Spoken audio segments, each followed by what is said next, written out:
अस्सलाम वालेकुम students, how are you. Hopefully आप सब ठीक होंगे। क्लास 6 अपनी बुक का पेज नंबर 17 ओपन कर लें।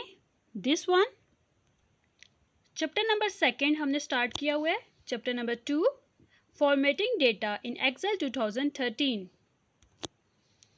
आज का हमारा टॉपिक है alignment and orientation of data. What is alignment? Alignment आपके पास क्या होता है, कोई भी आपके पास डेटा है सेल के अंदर, ठीक है, उसकी जो पोजीशन होती है उसको हम बोलते हैं alignment. Alignment refers to the positions where data is placed within the boundary of a cell. By default आपके पास कोई भी डेटा है वो हॉरिजॉन्टल अलाइनमेंट होता है। फॉर एग्जांपल अगर हम डेटा और नंबर की एग्जांपल लें तो हमारे पास जो नंबर होता है वो ऑलवेज राइट अलाइन होता है एंड टेक्स्ट जो होता है वो लेफ्ट अलाइन होता है। बट आप डेटा को वर्टिकली अलाइनमेंट भी कर सकते हो इसको एडजस्ट करके। हमारे पास एक फिगर है जो रिप्रेजेंट कर रहा है कुछ कमांड, ठीक है, अलाइनमेंट के कुछ कमांड हैं वो हम स्टडी करते हैं। सबसे पहले आपने क्या करना है, क्लिक करना है होम टैब पे। जब आप क्लिक करोगे होम टैब पे आपके पास अलाइनमेंट ग्रुप अपीयर हो जाएगा लाइक दिस। ओके, इसके अंदर डिफरेंट इसके फीचर्स हैं, कुछ कमांड्स हैं, उसको स्टडी करते हैं और उसके प्रैक्टिकल भी मैं आपको करके दिखाऊंगी, इसको परफॉर्म करूंगी ये कैसे प्रैक्टिकल करते हैं, इसके क्या क्या फंक्शंस हैं। ओके गर्ल्स, सबसे पहले हम इसको देखते हैं। ये आपके पास जो कमांड है और कोई भी बटन है, इसका क्या फंक्शन है, दिस शो टॉप अलाइन, ठीक है, आपके पास जो टेक्स्ट है उसको टॉप पे ये लेके जाता है। This one middle align, this one bottom align, ठीक है, ये आपके पास top middle and bottom align है। इसके नीचे देखते हैं दिस फिगर, अलाइन कौन सी है आपके पास, left centre and right. Okay girls, ऊपर हमारे पास था top middle and bottom and इधर हमारे पास आता है लेफ्ट सेंटर एंड राइट। आपके पास जो भी टेक्स्ट है उसको आपने इस किसी भी डायरेक्शन में, ठीक है, लेफ्ट में करना है, अपने राइट में करना है, या टॉप या बॉटम में, आप ये वाली कमांड्स यूज करेंगे। नेक्स्ट है आपके पास दिस वन, ये देखिए ए बी है, साथ में इसका एरो है, अपवर्ड एरो है, ये आपके पास रिप्रेजेंट करता है ओरिएंटेशन को। ओरिएंटेशन आपके पास क्या होती है, it refers to the related physical position और डायरेक्शन ऑफ टेक्स्ट।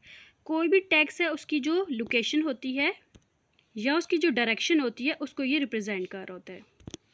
नेक्स्ट है आपके पास दिस फिगर एंड दिस, ये दोनों आपके पास जो बटन है ये रिप्रेजेंट करता है decrease indent and increase indent.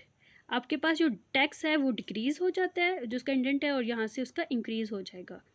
अब दिस वन, ये जो दो कमांड्स है इसका क्या फंक्शन है, व्रैप टेक्स्ट। व्रैप टेक्स्ट आपके पास कोई भी टेक्स्ट है, ठीक है, जो लार्ज अमाउंट में है, मीन्स उसका जो टेक्स्ट का मटेरियल है वो एक लाइन से ज़्यादा लाइन में आ रहा है, मीन्स उसका जो सेल रेंज है वो ज़्यादा है, ठीक है, और वो एक सेल में फिट नहीं हो रहा, उसके लिए हम व्रैप टेक्स्ट यूज़ करते हैं ताकि जो हमारा टेक्स्ट है वो एक ही सेल में अपीयर हो जाए, डिस्प्ले हो जाए। अगर आप एक ही सेल में, ठीक है, एक ही सेल में अपना पूरा डेटा लिखते हो, जब आप नेक्स्ट सेल में अपना डेटा इंसर्ट करोगे तो जो पिछले सेल का जो डेटा है वो हाइड हो जाएगा, इनविजिबल हो जाएगा। ये मैं आपको प्रैक्टिकल करके दिखाती हूँ, ये आपको कैसे समझ आएगी, ठीक है, प्रैक्टिकल से आपको बहुत ईजिली और क्लियर समझ आ जाएगा कि हम टेक्स्ट को कैसे रैप कर सकते हैं। इसी तरह मर्ज एंड सेंटर, वही जिस तरह लार्ज हमारे पास डेटा या सेल है, ठीक है, उसको हमने क्या करना है, सेंटर में लेके आना है, लेकिन इसमें डिफरेंट सेल होंगे लेकिन उस टेक्स्ट को हम सेंटर में ले आएंगे, ठीक है, उसको मर्ज करके सेंटर में ले आएंगे। ये भी मैं आपको प्रैक्टिकल करके दिखाती हूँ।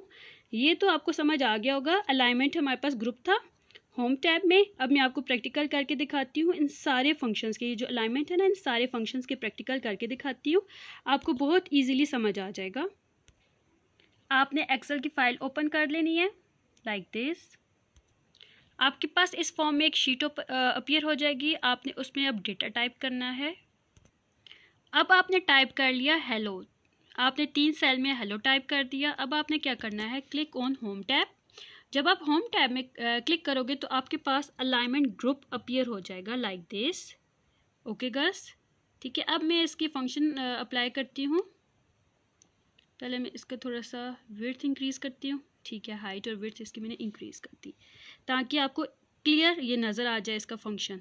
सबसे पहले आपने क्या करना है, इस टेक्स्ट को सिलेक्ट करना है, ये जो सेल है, ठीक है, आप सिंगल सेल को भी सेलेक्ट कर सकते हो और रेंज, इस पूरी रेंज को भी सिलेक्ट कर सकते हो।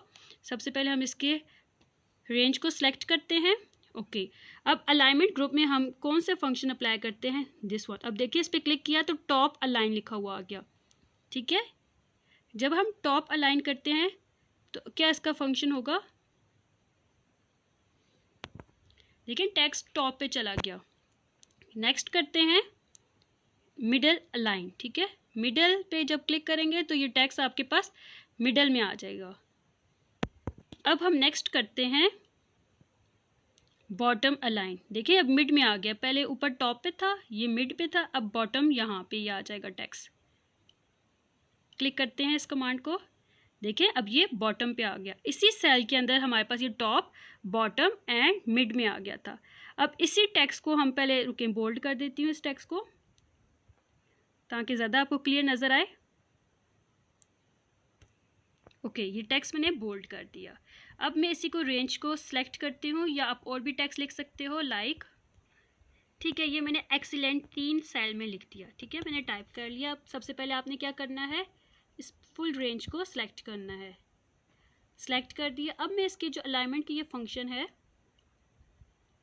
लेफ़्ट, राइट एंड सेंटर, ठीक है। सबसे पहले करती हूँ लेफ़्ट, देखिए ये पहले से ही लेफ़्ट पे है, ठीक है। राइट, लेफ़्ट इस साइड पे होता है, राइट इस साइड पे होता है और सेंटर मिड में होता है। सेंटर करेंगे, अब ये देखिए टेक्स्ट सेंटर में आ गया लाइक दिस। नेक्स्ट करते हैं, देखिए अब आपके पास ये राइट पे चला गया। ये देखिए जब मैंने इस पर क्लिक किया तो ये इसका ऑप्शन भी शो करता है, ठीक है, राइट। ये देखिए अलाइन राइट। तो ये तीनों हमारे पास फंक्शन हो गए। हमने ये सारे फंक्शन अप्लाई कर दिए, कौन कौन से, right, left, bottom, top and middle. Okay girls, अब नेक्स्ट करते हैं